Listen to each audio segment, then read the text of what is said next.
আজ রান্না করবো কাতলা মাছ দিয়ে কচুরমুখী আলু কেটে ধুয়ে রেখেছি, আর কাতলা মাছের নুন হলুদ আর একটু শুকনো লঙ্কা গুঁড়ো মাখিয়ে রেখে দিয়েছি। কড়াইতে তেল গরম করে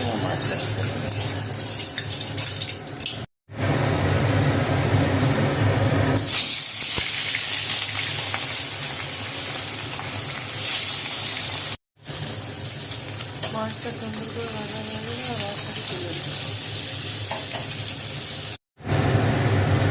তেল গরম হয়ে গেছে, ফোড়নে দেবো শুকনো লঙ্কা, তেজপাতা, একটু জিরে, একটু আলু।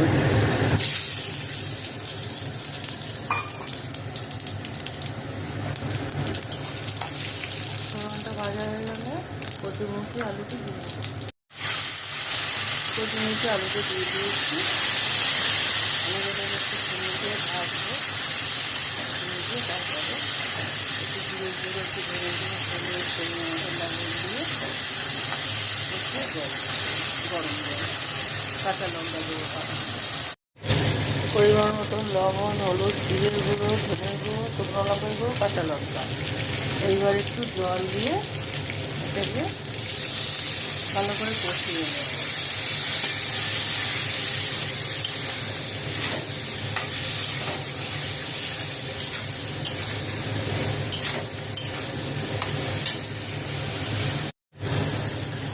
কচুরমুখী আরও সুন্দর করে কষানো হয়ে গেছে মশলাকে, এবার জল দিয়ে দেবো, গরম জল।